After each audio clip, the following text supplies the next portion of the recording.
Renda fixa com IPCA mais 6%, uma grande incerteza na Bolsa Brasileira. Será que faz sentido investir em ações neste momento? Vamos falar sobre essa dinâmica da Bolsa de Valores e também sobre a Vale a Raiz aqui com algumas notícias. Inclusive, o estudo da XP hoje disse que IPCA mais 6% causa uma grande dificuldade na vida de outros ativos. E ele complementa que esse juro real alto do Brasil é reflexo do risco do Brasil. E isso acaba proporcionando com que todos os ativos brasileiros estejam baratos. E aí vou fazer um parênteses aqui, que isso pode ser exatamente uma grande oportunidade, porque muitas vezes existe exagero no mercado, a queda acaba sendo exagerada e aí a gente acaba comprando barato e se recuperando depois, né? Mas tem que tomar cuidado nas escolhas aí.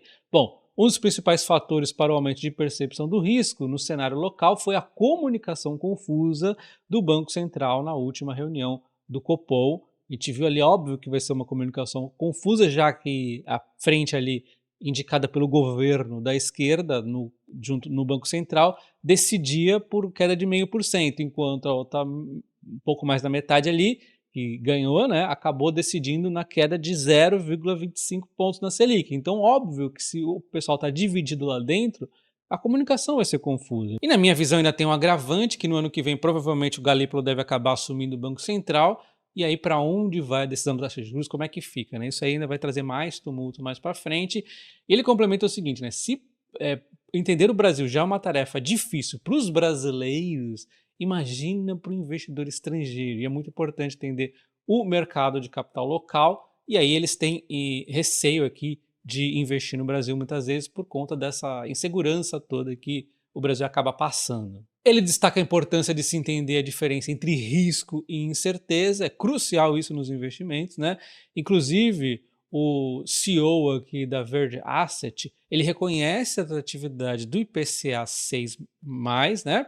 Porém, ele zerou as posições em títulos de inflação público. Vamos ver o que ele falou. E o CEO da Verde Asset disse que esse projeto de lei da diretriz orçamentária de 2025 foi um grande game changer, enorme, do que esperar do governo em termos fiscais. Aumentou demais o risco em termos fiscais, segundo o CEO aqui da Verdiast. Ele critica fortemente, inclusive, o arcabouço fiscal, dizendo que é uma peça de ficção e que agora, que ele achava que era um ruído, passou a ser um sinal. Voltamos ao risco do fiscal, e a grande facilidade para alterar o arcabouço colocou em xeque a sua credibilidade. Porque essa revisãozinha do PLDO do governo para 2025 revisou as estimativas de superávit de 1% no PIB para 0,25, um prejuízo, uma queda aqui de bilhões. E diante dessa incerteza e insegurança no Brasil, ele alterou então a renda fixa atrelada à inflação aqui no Brasil para a renda fixa atrelada à inflação lá nos Estados Unidos, tá? Praticamente zerando a NT-NBS que ele tinha aqui no Brasil. Porque a renda fixa também varia. Quem comprou aqui há cerca de 2 meses, por exemplo, o título do Tesouro IPCA 2029, pagou 3.200. Ele chegou a cair a 3.100, agora está 3.176, ele vai variando aqui conforme a taxa vai mudando. A taxa foi aumentando ao longo do tempo porque foi ficando mais arriscado, foi uma percepção de maior risco no Brasil, fazendo com que esse título perdesse o valor. É a marcação a mercado. E aqui está um grande erro dos investidores. Eles têm a mania de comparar o Tesouro IPCA mais 6% com a renda variável. Não tem nenhum nexo, porque o Tesouro IPCA varia no curto prazo. A não ser que você deixe até o vencimento. E adivinhe o que vai acontecer até o vencimento com as ações versus Tesouro IPCA. Vai dar uma porrada, as ações, boas ações pelo menos, vão destroçar o Tesouro IPCA. Então, longo prazo, as ações ganham. No curto prazo, você não pode comparar, porque também é variável a renda fixa, a não ser que você vai investir no Tesouro Selic. E aí é questão de cada um aí. Eu gosto do Tesouro Selic para reserva de oportunidade. Enfim, olha só. Vamos pegar o Tesouro IPCA comparando com fundos imobiliários, que rendem menos do que a inflação. Sem contar que ainda tem imposto aqui para descontar do Tesouro IPCA. Né? Mas enfim, eles renderam aqui no período de 5 anos 84%. Eles ganharam aqui da maioria dos fundos imobiliários realmente. Mas ainda assim teve vários vencedores, como muitos aqui de tijolo, inclusive o BTLG, HGRU, HGLG, né? Enfim, vários aqui de tijolo. Teve até o MXRF11, que é um dos queridinhos aí da galera, né? O de papel. Enfim, mas muitos aqui acabaram perdendo aqui no levantamento que a Genial fez, mas tem que tirar o IR também na minha visão. Mas enfim, e alguns aqui foram bem ruins, né? Mas enfim, aí tem que escolher também o fundo imobiliário de forma melhor aí. Bom, mas o grande ponto é que quando a gente vai para uma visão acima de 5 anos, Aí a história muda, vários outros fundos imobiliários passam a bater a renda fixa, porque o longo prazo que você tem que comparar, né? Então sempre compare o longo prazo quando você vai comparar o Tesouro IPCA mais 6% com a renda variável, até porque o Tesouro IPCA mais 6% ele não tem nenhuma garantia no curto prazo, né? E no longo prazo ele vai perder para as ações de forma muito mais tranquila, inclusive, do que os fundos imobiliários.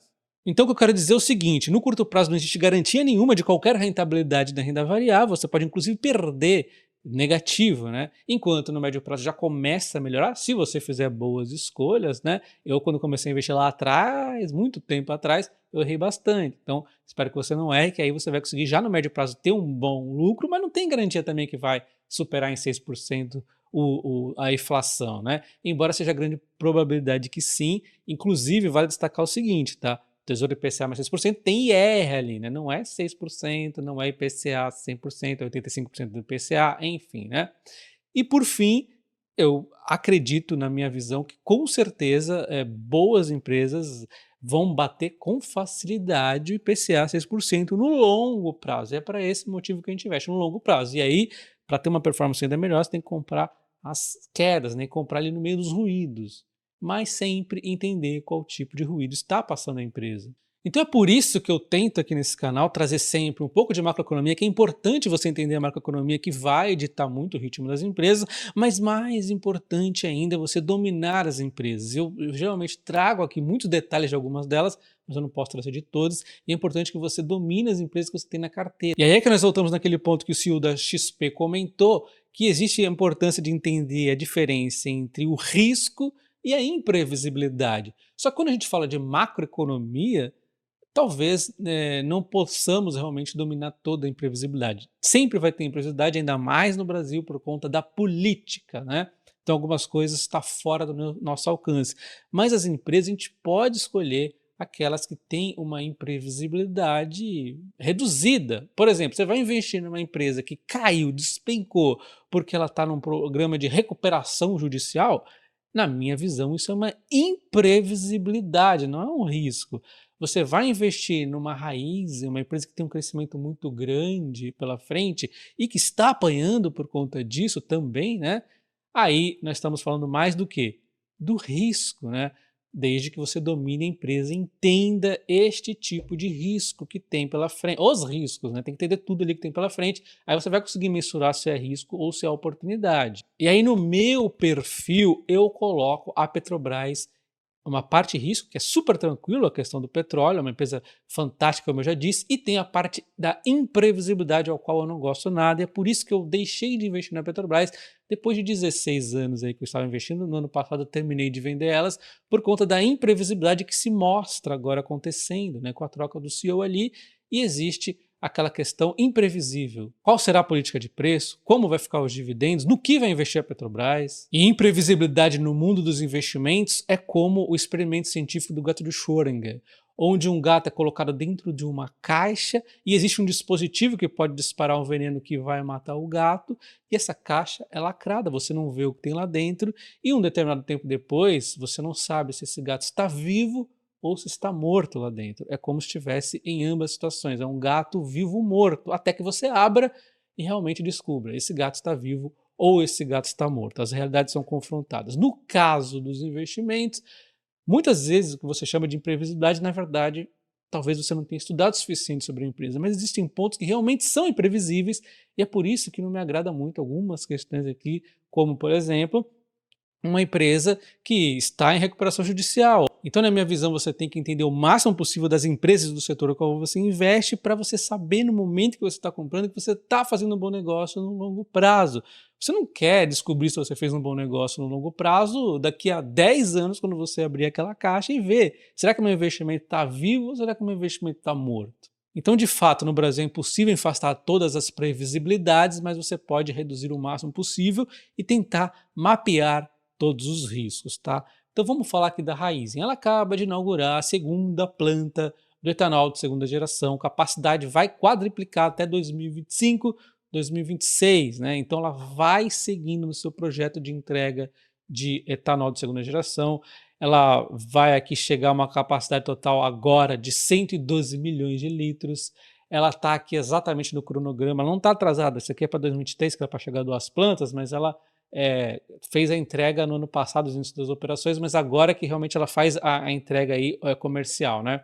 Então, ela está dentro do cronograma de entregar até 20 usinas aqui até 2030, metade ali de 2030, né, onde ela vai ampliar a sua capacidade de litros de etanol em 60%. Hoje ali eu peguei de 2020 e 21, na verdade, a safra ali, que antes de ter qualquer coisa de etanol de segunda geração, tínhamos 2,5 bilhões ali de litros na produção na Raízen, e agora a gente vai chegar a mais 1,6 bilhão, ou seja, um aumento de 64%. E esse 64% é puro de um etanol de segunda geração, ao qual a empresa atua com a máxima eficiência possível para gerar esse etanol. É um etanol que pode ter um preço diferenciado por ser mais limpo ainda, tá? E ainda acaba deixando essa outra parte da produção do etanol para ela desviar mais para a parte do açúcar, de repente, que é muito promissor, dá uma flexibilidade indireta para ela, né? O etanol que ela já gera hoje em dia, ela pode desviar mais para o açúcar ali, tá? Então, o que eu estou falando aqui? Tem previsibilidade aqui acontecendo na Raízen? Ela falou que ia entregar 2 plantas agora e está com nenhuma entregue? Não, tá certinho. O etanol de segunda geração é um fiasco, não está funcionando, ela entregou a primeira planta, está tudo errado? Não. Então não temos imprevisibilidade rolando na Raízen até o momento. Óbvio, tem aquela indireta da questão da gasolina ali, do controle de preço da Petrobras, mas seria algo ali que também não duraria para sempre, mas enfim, vamos deixar essa parte de lado.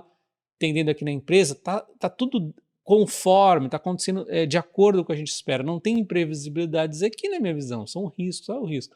O risco aqui de taxa de juros mais alta por mais tempo, voltar a subir, inflação, não sei o quê, riscos macroeconômicos desse endividamento, mas a empresa vai gerar cada vez mais resultado. Então não vejo aqui uma grande surpresa, não é uma imprevisibilidade, por isso que eu não tenho medo de investir na Raízen. Então assim, embora tenha aberto a posição na Raízen bem na baixa, cheguei a comprar lá 2,20, 2,30, né? Comprei muito baratinho, 2,40, continuei comprando, dei uma pausinha nas compras, voltei a comprar nessas quedas, e na minha opinião, tá? Mesmo que ela vá a 4, ainda está barata no longo prazo, mas assim, o curto prazo é imprevisível, sim, as cotações, não os fundamentos da empresa. Os fundamentos não estão sendo afetados, estão sendo guiados por imprevisibilidades macroeconômicas, ao qual eu tolero, né? Infelizmente a gente tem que tolerar. Infelizmente não, felizmente também, porque as imprevisibilidades macroeconômicas acabam gerando oportunidades também. O problema é quando a empresa está com imprevisibilidade. É por isso que eu não investiria na IRB, né? O Barça gosta da IRB, talvez para ele aquilo tenha se tornado em algum momento uma previsibilidade, um risco. Para mim era imprevisibilidade ainda, não estava entendendo ali o que ia acontecer com aqueles resseguros, né? Enfim, é por isso que você tem que estudar o máximo possível as empresas para transformar tudo ali, mapear todos os riscos dela. E aí tem aquele ponto que eu disse, né, que nem sempre é possível a gente eliminar todas as imprevisibilidades. Por exemplo, a Vale está rondada aqui de riscos, mas são riscos que a gente mensura, que a gente entende, a empresa está achatada, né? O grande problema, na minha visão, são as imprevisibilidades que podem vir do governo. A gente sabe ali uma questão do novo CEO da Vale poder ser um companheiro, e eu acho que é um pouco de imprevisibilidade aqui, porque se vir um companheiro, o que ele pode fazer na empresa? Tem um pouquinho disso. Mas a maioria das coisas que estão acontecendo com a Vale é risco, e risco geram oportunidades, né? Inclusive, a BTG destacou 3 pontos que deixam a ação menos arriscada. E a BTG destaca os problemas recentes da Vale, que é o minério de ferro, a multa em Mariana, a troca do CEO com influência política. Eles falam aqui que os riscos estão sendo reduzidos. Primeiro, com o minério de ferro se sustentando nos $120, e o segundo trimestre com perspectivas boas aqui de crescimento de 30% no EBITDA ano a ano. Os preços dos metais básicos estão melhorando significativamente, né? Eu já disse várias vezes para vocês que o cobre, que é super promissor, e o níquel estava num período de realização e tenderia ali um momento estagnar essa realização e depois subir, porque a transição energética iria fazer essa tendência no longo prazo, né? E por fim tem questão aqui da China, que começou a liberar pacote, começou a estimular ali o setor de construção lá na China, né? Eles destacam que parece ser uma boa história de aceleração no segundo trimestre e esperam que a administração continue reduzindo o risco operacional da empresa.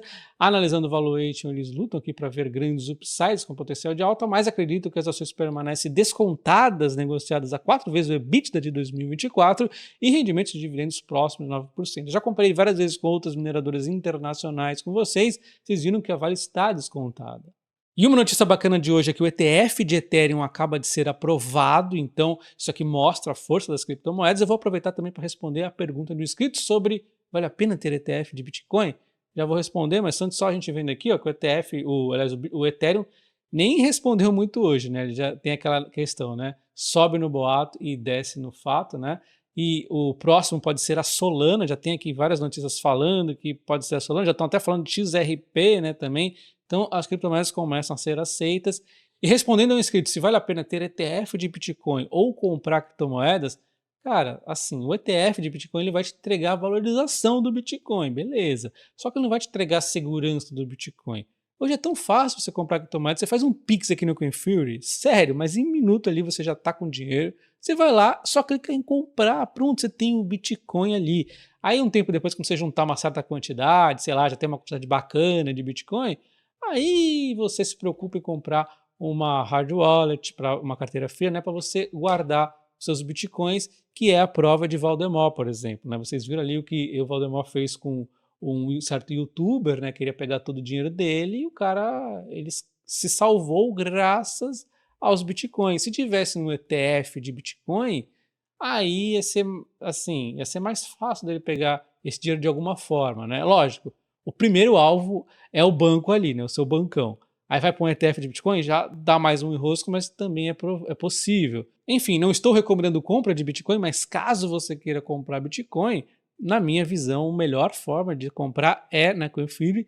Link na descrição do vídeo nos comentários fixados. Para você abrir conta utilizando o meu código de boas-vindas, aí você concorre a ganhar até R$ 1.500 em ações do Banco do Brasil.